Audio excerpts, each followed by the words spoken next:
રહ્યા છો આપણું ગુજરાત અને હું છું કિશન તિવારી। સમાચારોની શરૂઆત કરીએ તો ગુજરાત સરકાર દ્વારા મધ્યાહન ભોજન યોજનાનું ખાનગીકરણ કરવામાં આવતું હોવાની રાવને લઈ મધ્યાહન ભોજન યોજના સાથે સંકળાયેલા ભાઈઓ તથા બહેનો રેલી સ્વરૂપે પાલનપુર કલેક્ટર કચેરી ખાતે આવી અને જિલ્લા કલેક્ટરને આવેદનપત્ર આપી અને ખાનગીકરણ અટકાવવા રજૂઆત કરવામાં આવી હતી। ત્યારે આપણે વાત કરીએ તો સરકાર દ્વારા શાળાઓમાં ચાલતા મધ્યાહન ભોજનનું ખાનગીકરણ કરી કોઈ એજન્સીને કોન્ટ્રાક્ટ આપી તેના મારફતે ભોજન બનાવડાવી અને શાળાઓમાં આપવાનું આયોજન કરી રહ્યું છે, જેનો મધ્યાહન ભોજન ચલાવતા કર્મચારીઓ દ્વારા વિરોધ કરવામાં આવ્યો છે। જો સરકાર આ પ્રકારનો નિર્ણય લેશે તો મધ્યાહન ભોજનમાં કામ કરતા કર્મચારીઓ ક્યાં જશે, તેમજ શાળાઓમાં તાજું બનાવેલું બાળકોને પીરસવાને બદલે 4-5 કલાક પહેલા બનાવેલું ભોજન પીરસવામાં આવશે અને કોઈ બાળકની તબિયત બગડશે તો તેમની જવાબદારી કોણ લેશે? તેવા અનેક મુદ્દાઓને લઈ પાલનપુર શહેરમાં મધ્યાહન ભોજનના કર્મચારીઓએ તેમજ મહિલાઓએ મોટી સંખ્યામાં રેલી યોજી અને પાલનપુર કલેક્ટર કચેરી ખાતે આવી અને જિલ્લા કલેક્ટરને આવેદનપત્ર આપી અને ખાનગીકરણ અટકાવવા માટે રજૂઆત કરવામાં આવી હતી। પોષણ કર્મચારી પ્રતિનિધિ મંડળ ગુજરાત રાજ્યનો મુખ્ય પ્રદેશ પ્રતિનિધિ છું। 18 થી 19 જિલ્લાઓ અમારી સાથે જોડાયેલા છે। આજે અમારી માગણી એવી છે કે 1984 થી અમે લોકો આ યોજનામાં કામ કરીએ છીએ। 200 રૂપિયા વેતન હતું ત્યારથી કામ કરીએ છીએ। તો અત્યારે હાલ આ ગવર્મેન્ટ જે ભાજપ સરકાર છે એ આ યોજનાનું ખાનગીકરણ કરવા જઈ રહી છે। તો ખાનગીકરણ કરવામાં દરેક સ્કૂલ ઉપર કિચન શેડ બનાવેલા છે, દરેક સ્કૂલ ઉપર વાસણો આપવામાં આવેલા છે, એવી અન્ય ઘણી બધી ગ્રાન્ટોનો ઉપયોગ કરીને મધ્યાહન ભોજન ચાલે છે। તો જો આ ખાનગીકરણ થશે તો આ પ્રજાના પૈસે જે ગ્રાન્ટમાંથી જે આ સુવિધાઓ ઉપલબ્ધ કરી છે એનું શું, એ બધું ખંડેર થઈ જશે। જેના કારણે અમે એવી માગણી કરીએ છીએ કે જે સ્થળ ઉપર રસોઈ બનાવીને બાળકોને જમાડવામાં આવે છે એ યથાવત સ્થિતિએ ચાલુ રહેવું જોઈએ, જળવાઈ રહેવું જોઈએ, એનજીઓકરણ ન થવું જોઈએ અને ગુજરાતના દરેક ગામડે સ્થળ પર શાળાના કિચન શેડમાં રસોઈ બનાવીને ગરમા ગરમ બાળકોને ભોજન પીરસવામાં આવે એવી અમારી માગણી છે। આજે કેવા કાર્યક્રમ અને માંગો નહીં સંતોષ તો શું કાર્ય? આજનો અમારો કાર્યક્રમ છે એક અલ્ટિમેટમ રૂપે આજે અમે કાર્યક્રમ કર્યો છે। જો 1 જૂન મજૂર દિવસ સુધીમાં જો અમને આ એનજીઓનું જે ટેન્ડર બહાર પડ્યું છે એ રદ નહીં કરવામાં આવે તો 1 જૂને આનાથી પણ જોરદાર રેલી અમે અમદાવાદ ખાતે કરીશું। પોષણ યોજના વડગામ તાલુકાના રૂપાલ કેન્દ્રમાં સંચાલક તરીકે ફરજ બજાવું છું। અમારી માંગણી એ છે કે અમે 20 વર્ષથી આ મહિલાઓ, આમાં વધારેમાં વધારે મહિલાઓ છે, તો સરકાર એમ 33% અનામત આપે છે। ભાજપની સરકાર કહે છે કે મહિલાઓને પ્રથમ ક્યાં પણ ભરતી હોય તો પહેલાં 33% આપે છે, તો પછી આ 20 વર્ષથી જે બહેનો હવે જે નોકરી કરવાના લાયક રહે નહીં, હવે ઘરની ને ઘાટની, તો હવે એમને આવી રીતે અડસેલી મૂકે તો આ બહેનો જાય છે ક્યાં? એમના બાળકો પરણાવે એવડા થયા છે, હવે આટલા દિવસનો ભોગ આપેલો એનું શું? તો સરકાર હવે ખાનગીકરણ કરે તો એમાં બાળકોનો હિત નથી, પાછું અમારું એકલાનું નહીં, અમારું તો જો રોજગાર છીનવી લેશે સરકાર, એ તો સરકાર વાડ જ ચીબડા ગળે એવું કરે છે। સરકાર પોતે પોતાના નિયમો ખોટા સાબિત કરે છે। સરકાર એમ કહે છે કે મહિલાઓને પ્રથમ પસંદગી, તો આ કેટલી મહિલાઓ છે? 70-80 હજાર મહિલાઓ છે, તો એમના રોજગારનું શું? તો એ મારું એવું માનવું છે કે અમારે એનજીઓમાં ના જવું જોઈએ।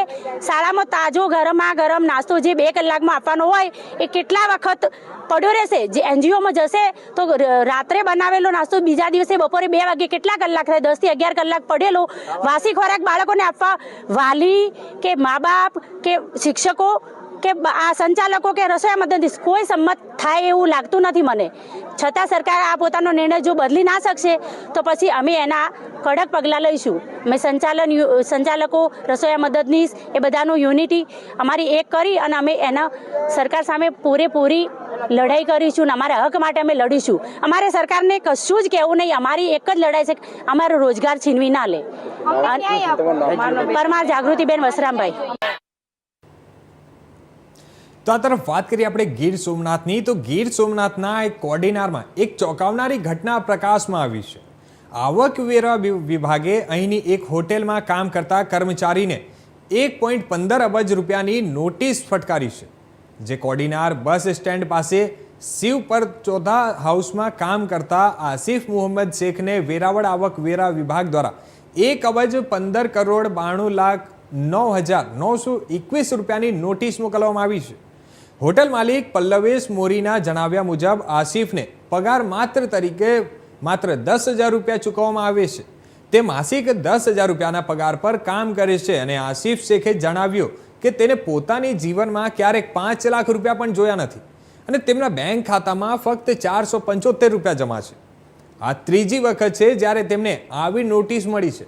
આસિફ શેખે આ મામલે તપાસ માટે પોલીસ સ્ટેશનમાં અરજી દાખલ કરી છે અને આ ઘટના વિભાગીય ભૂલ છે કે પછી મોટું કૌભાંડ છે તે અંગે ઘણા પ્રશ્નો ઊભા થઈ રહ્યા છે. આપણે વાત કરીએ તો વેરાવળ આવકવેરા વિભાગના અધિકારી મદન લાલાએ આ બાબતે કોઈ ટિપ્પણી કરવાનો ઇનકાર કર્યો છે.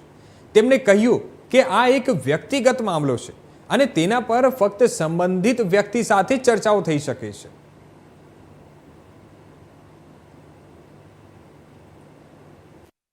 अच्छा, कहाँ के रहने वाले हो आप? हम कोड़ीनार कादिरी मोहल्ले में रहते हैं। कहाँ पे जॉब कर रहे हो? कितनी सैलरी है? मैं मेरी 10,000 रुपया सैलरी है महीने में। कहाँ पे जॉब कर रहे हो आप? Hotel civil park bus station Kodinar. Sir आपको इनकम टैक्स का नोटिस मिला है, टोटल कितना नोटिस मिला है? 3 मिला है सर, 3 मिला है नोटिस। पहले मैं आया नोटिस, मैं वकील पास गया और वकील ने बोला वो तो आती जाती है, नाम में भूल चूक हो गई होगी। इतने सर कितना उसमें कितना अमाउंट है? एक अबेद 15 करोड़ सर। आपको कितना टोटल कितने टाइम में 3 नोटिस मिला है? 3 नोटिस 5-5, 6-6 महीने आती है एक नोटिस सर। किसका मिला है, मतलब कौन सा विभाग का? इनकम टैक्स का नोटिस मिला है सर। अच्छा, आप इनकम टैक्स ऑफिस में गए हो, बुलाया था आपको? मैं बुलाया नहीं है, मैंने जान करी थी। इधर पे एक माँ से था, उसको कि मैं जवाब उसका भेज दूंगा, तो उसने क्या बोला कि आप नोटिस नहीं आए। बाद में तीसरी नोटिस आई ना, बाद में उसके पास से गया तो उसने भी कुछ जवाब में उसने क्या पुलिस फरियाद कर दो, आप वकील जो करो। मैंने वकील पुलिस में फरियाद किया सर, किया इधर को दिया, ये तो मैंने पुलिस में कंप्लेन भी किया है। पुलिस में कंपनी पर किया है सर। मेरा नाम पलवेश केशुभाई मोरी। अच्छा, आपकी होटल में जो बंदा काम करता है उसको कुछ नोटिस मिला है, कितने करोड़ का नोटिस है और कहाँ से उसको, कौन सा विभाग से उसको नोटिस मिला है? मेरे वहाँ आसिफ मोहम्मद शेख करके लड़का काम कर रहा है, 25-20 साल से काम कर रहा है। उसको इनकम टैक्स ऑफिस से नोटिस आया है, 1 अबज 15 करोड़ समथिंग आया है। इसको टोटल कितना नोटिस मिला है? 3-4 नोटिस आया है। क्या लिखा है उसमें? उसमें अमाउंट भरने का लिखा है सब। कितना सैलरी में ये बंदा काम करता इसका सैलरी यहाँ पे 10,000 है और भाड़ा किराए के मकान पे रहता है। है? और इनकम टैक्स ऑफिस में गया था वो बंदा? नहीं, अभी फिलहाल कोई संपर्क हुआ नहीं है इनकम टैक्स ऑफिस का। उसका लिखित दिया है पुलिस को? हाँ, पुलिस कंप्लेन यहाँ कोड़ीनार पुलिस थाना में किया है। क्या जी, ये इनकम टैक्स ऑफिस वाले ने उसको नोटिस दिया। उसका सैलरी 10,000 है तो इतनी रकम वो कहाँ से लाएगा? और नोटिस दिया किस लिए? इनके टैक्स वाले पहले उसका अकाउंट चेक करना चाहिए, बाद में उसको नोटिस भेजना चाहिए। सर जब नोटिस आया था तो उसके अकाउंट में कितना पैसा था? उसके अकाउंट में 475 रुपये थे। क्या लगता है पूरा मामला क्या है? फिलहाल इनकम टैक्स वाले आपको बताएगा क्या इसमें प्रोसेस करने का है और क्या प्रॉब्लम है।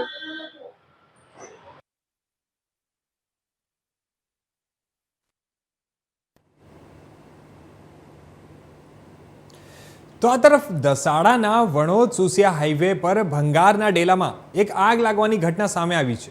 ભંગારના ડેલામાં આગ લાગતા વીરગામ બહેચરાજી સુરેન્દ્રનગરથી ફાયર બ્રિગેડે પહોંચી અને પાણીનો મારો ચલાવી અને આગ પર કાબૂ લેવા માટે પ્રયાસો કરવામાં આવ્યા હતા. ડેલામાં ભંગાર ભરેલા હોવાથી આગે વિકરાળ સ્વરૂપ ધારણ કરી લીધું હતું.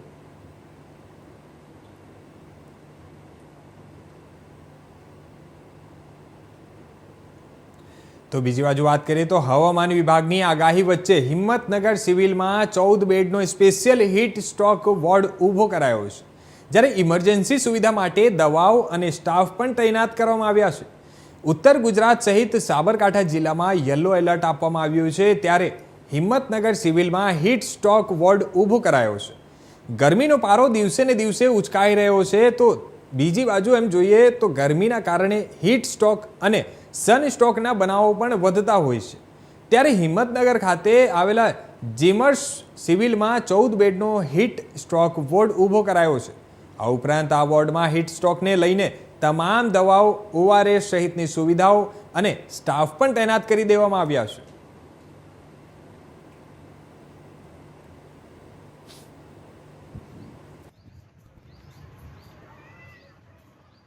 ગરમીનું પ્રમાણ દિવસે દિવસે વધી રહ્યું છે, ટેમ્પરેચર ઊંચા પ્રમાણમાં જતું રહ્યું છે. એના કારણે આપણે હોસ્પિટલમાં એટલે કે જીમર્સ મેડિકલ કોલેજ સંલગ્ન હોસ્પિટલમાં હીટ સ્ટ્રોક વોર્ડની 14 બેડની પથારીવાળો તૈયાર કરી દીધો છે અને ત્યાં બધા જ પ્રકારની સારવાર મળી રહે તે માટે દવાઓની સામગ્રી તથા નર્સિંગ સ્ટાફ તથા બધા જ વ્યક્તિઓ ઉપલબ્ધ છે અને અત્યાર સુધીમાં હાલ કોઈ પેશન્ટ આવેલ.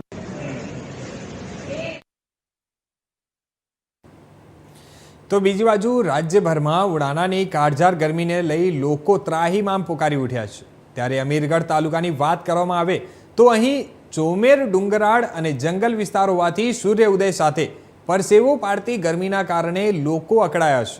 તો વળી બીજી બાજુ આરોગ્ય વિભાગ સહિત વહીવટી તંત્ર દ્વારા બપોરના સમયે આકરા તાપ સમયે ઘરેથી કામ સિવાય બહાર નીકળવાનું ટાળવું જોઈએ તેવી અપીલ કરવામાં આવી છે. ગરમીને લઈ જિલ્લા ઇન્ચાર્જ આરોગ્ય અધિકારી BS વ્યાસે ઇન્ડિયા ન્યૂઝ સાથે ખાસ વાતચીત કરી અને ગરમીથી રક્ષણ મેળવવા લોકોને અપીલ અને સૂચનાઓ સાથે કાળજી રાખવા માટે અપીલ કરવામાં આવી છે.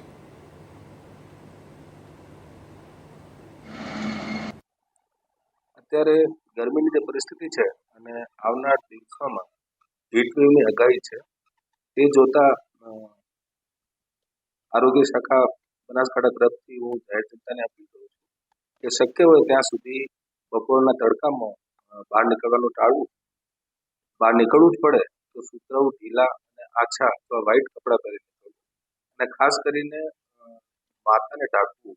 ટોપી હોય, પાળી જે પણ હોય એનાથી માથાને ઢાંકીને રાખવું અને શક્ય હોય તો છાયલામાં વધારે ચાલવું અને છાયલામાં આરામ કરવો. બીજું આ છે કે અશક્ત જે છે, વૃદ્ધ છે, બાળકો છે, સગર્ભા સ્ત્રીઓ છે, આ લોકોને તો ફરજિયાત તડકામાં નીકળવાનું ટાળવું જ જોઈએ. સાથે સાથે બીજી વસ્તુ આ છે કે જ્યારે પણ ઘરથી નીકળવું પડે તો પુષ્કળ પ્રમાણમાં પાણી પીવાનું, હળવું ખોરાક લેવાનું અને પછી જ બહાર નીકળવું. ક્યારેય પણ ભૂખ્યા પેટ ઘરથી બહાર નીકળવું નહીં. છતાં પણ એવી પરિસ્થિતિ ઊભી થાય કે જેના અંદર હીટ સ્ટ્રોક જેવું લાગે. સામાન્ય ત્યાં જ્યારે ગરમીની અસર થાય તો સૌપ્રથમ તો વ્યક્તિનું શરીરનું ટેમ્પરેચર વધવા માંડે, એનું પરસેવું સુખાવા માંડે, મોઢું અને નાકના અંદર એમાં બળતરા થાય. એવી કોઈ પરિસ્થિતિ હોય તાત્કાલિક બાજુમાં જ્યાં પણ છાયલો દેખાય ત્યાં જતું રહેવાનું, પાણી પીવાનું અને પરિસ્થિતિ થોડીક પણ ગંભીર જણાય તો આવા લોકોને તાત્કાલિક નજીકના આયુષ્માન આરોગ્ય મંદિર ખાતે અવશ્ય લઈ જવા, જ્યાં એમનું પ્રોપર સારવાર થઈ શકે. તો જાહેર જનતાને ફરીથી એકવાર અપીલ કરું છું કે આવનાર દિવસોમાં હીટવેવ ચાલવાની શક્યતાઓ છે તો તડકાથી બચવું, આછા કપડાં પહેરવા અને પુષ્કળ પ્રમાણમાં પાણી ખોરાક. તો આગળ વાત કરીએ વલસાડની, તો વલસાડના નજીક આવેલા આટગામમાં આવેલી SBI બેંકમાં એક આગ લાગવાની ઘટના બની હતી. જેમાં બેંક ખુલ્લી હતી એ વખતે જ અચાનક બેંકના જનરેટર સેટમાં ધુમાડા સાથે આગ લાગી હતી, જેના કારણે બેંકમાં દોડધામ મચી ગઈ હતી અને બેંકમાં આગ લાગવાની જાણ થતાં જ વલસાડથી ફાયર બ્રિગેડની ટીમ તાત્કાલિક સ્થળ પર પહોંચી હતી અને ભારે જહેમત બાદ આગ પર કાબુ મેળવ્યો હતો. જો કે આ ઘટનામાં કોઈ ઈજા કે જાનહાનિ થઈ નથી, પરંતુ આગ લાગવાનું કારણ હજુ સુધી જાણી શકાયું નથી.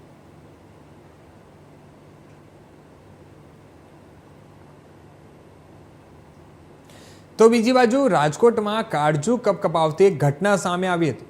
આ તકે વાત કરીએ તો આજરોજ સવારના સુમારે રાજકોટના ઇન્દ્રા સર્કલ નજીક બેફામ દોડતી સિટી બસ દ્વારા 5 જેટલા લોકોને અડફેટે લેવામાં આવ્યા હતા, જેમાં કમનસીબે 4 જેટલા લોકો રાજુભાઈ ગીડા, સંગીતાબેન નેપાળી, કિરણબેન કક્કડ અને જિજ્ઞેશભાઈ ભટ્ટ નામના રાહદારીઓનું ઘટના સ્થળે જ કમકમાટીભર્યું મોત નીપજ્યું હતું અને સૂરજ રાવલ, વિશાલ મકવાના, વિરાજબા ખાચર અને બસ ડ્રાઈવર શિશુપાલ રાણા ગંભીર રીતે ઘાયલ થતા એને રાજકોટની સિવિલ હોસ્પિટલ ખાતે સારવાર અર્થે ખસેડવામાં આવ્યા હતા. આ તો કે વાત કરીએ તો મહત્વની બાબત એ છે કે અવારનવાર રાજકોટ શહેરમાં સિટી બસના ડ્રાઈવરો અકસ્માત સર્જતા હોય છે. ત્યારે આજરોજ સર્જાયેલા અકસ્માતના કાળજુ કપકપાવતા CCTV પણ સામે આવ્યા હતા જેમાં સ્પષ્ટપણે જોઈ શકાતું હતું કે ઇન્દિરા સર્કલ પાસે ટ્રાફિક સાઇડ બંધ હોવા છતાં પણ બસ ચાલક દ્વારા બેફામ બસ ચલાવી અને અકસ્માત સર્જવામાં આવ્યો હતો. આથી સ્થાનિકોમાં પણ ભારે રોષ ભભૂકતા સ્થાનિક લોકો દ્વારા સિટી બસ પર પથ્થરમારો કરી અને સિટી બસના ડ્રાઈવરને ઢોર માર મારવામાં આવ્યો હતો. સાથે જ ઘટનાની જાણ સ્થાનિક પોલીસ પર થતાં Rajkot police commissioner Brijesh Jha, DCP Jagdish Bangarwa, ACP crime branch SOG સહિતના ઉચ્ચ પોલીસ અધિકારીઓનો અને ધારાસભ્ય દર્શિતાબેન શાહ, સાંસદ રામભાઈ મોકરિયા, વિરોધ પક્ષના નેતા અતુલ રાજાણી સહિતના મોટા અધિકારીઓ તેમજ પદાધિકારીઓ ઘટના સ્થળે દોડી ગયા હતા. સાથે જ આપણે વાત કરીએ તો અકસ્માતમાં રોષે ભરાયેલા સ્થાનિકો દ્વારા પોલીસ સમક્ષ ગુસ્સો ઠાલવતા પોલીસ દ્વારા હળવો લાઠીચાર્જ પણ સ્થાનિકો ઉપર કરવાની ફરજ પડી હતી. મને આપના માધ્યમથી જાણવા મળ્યું, મીડિયાના માધ્યમમાં, ટીવીમાં, કે કોઈ અકસ્માત બન્યો છે. એટલે હું નજીક હતો એટલે ઉઠીને આવ્યો છું. ઘટના તો 1-2 કલાક થઈ ગઈ હશે, પણ આ ઘટના ઘટવી ન જોઈએ. જવાબદાર ડ્રાઈવર અથવા તો જે બસના માલિક કે જે કોઈ કંપની હોય એની ઉપર એક્શન લેવા જોઈએ. ઉપરાંત પોલીસ, ટ્રાફિક પોલીસ છે એને અને રાજકોટ મ્યુનિસિપલ કમિશનર સાહેબે આના માટે સ્પીડ લિમિટ પણ બાંધવી છે કે સિટીની અંદર બેફામ બસ ચાલે વ્યાજબી નથી. અને ઘણી વખત નાના બાળકો, કોઈ ગરડા બુઢા હોય, કોઈ લોકો એમાં એન્જોર્ડ થાય તો એ વ્યાજબી વાત નથી. અને આજે દુઃખદ બાબત એ છે કે 3 લોકો, મને કમિશનર સાહેબ દ્વારા જાણવા મળ્યું, 3 લોકોના મૃત્યુ થયા છે અને 1 એન્જોર્ડ થયા છે. ખરેખર ખૂબ દુઃખદ ઘટના છે. અને કોઈ પણ માણસની ભૂલને કારણે 3 જીવ ગયા છે, જે કોઈ પણ રીતે ચલાવી ન શકાય.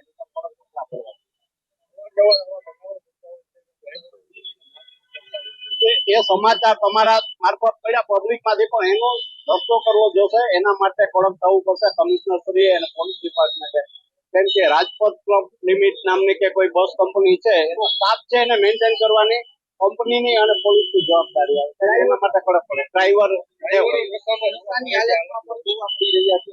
નશાની હાલતનો તો તમને મને આપણે જોયો નથી. જો હોય તો પોલીસ કેસ થઈ શકે, પણ એના માટે તપાસ કરવાનો અને પોલીસે એક્શન લેવાની જરૂર છે. એના માટે આપણે આ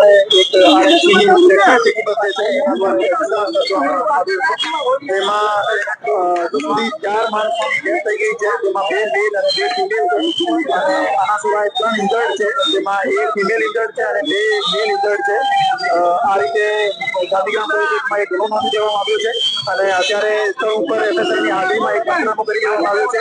અને બસ મેકેનિકલ પરીક્ષણ ચાલુ છે અને ડ્રાઈવર છે અત્યારે સિવિલ હોસ્પિટલમાં દાખલ છે. ડ્રાઈવર ઉપર પોલીસ કાબુ મૂકી દેવામાં આવ્યો છે અને ડ્રાઈવરનો બ્લડ સેમ્પલ લઈ લેવામાં આવ્યો છે. જેમાં કોઈ એલ્કોહોલ અથવા ડ્રગ્સની હાજરી હશે તો એના વિરુદ્ધ જે કાયદેસરની કાર્યવાહી હશે કરી દેવામાં આવશે.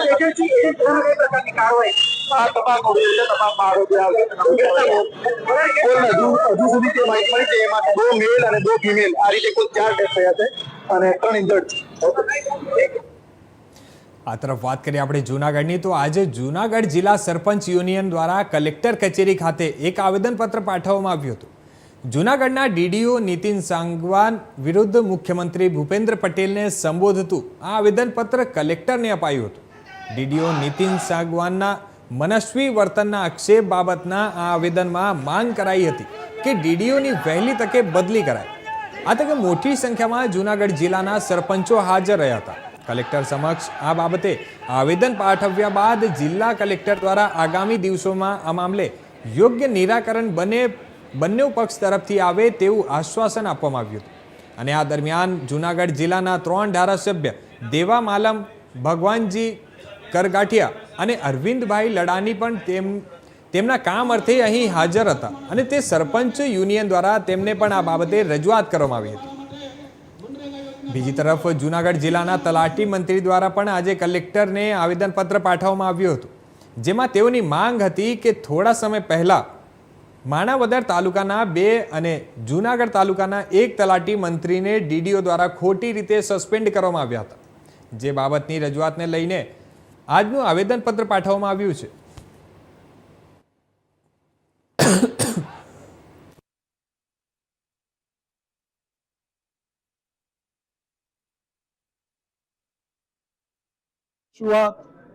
મીડિયા કન્વીનર તલાટી કમ મંત્રીમંડળ જુનાગઢ.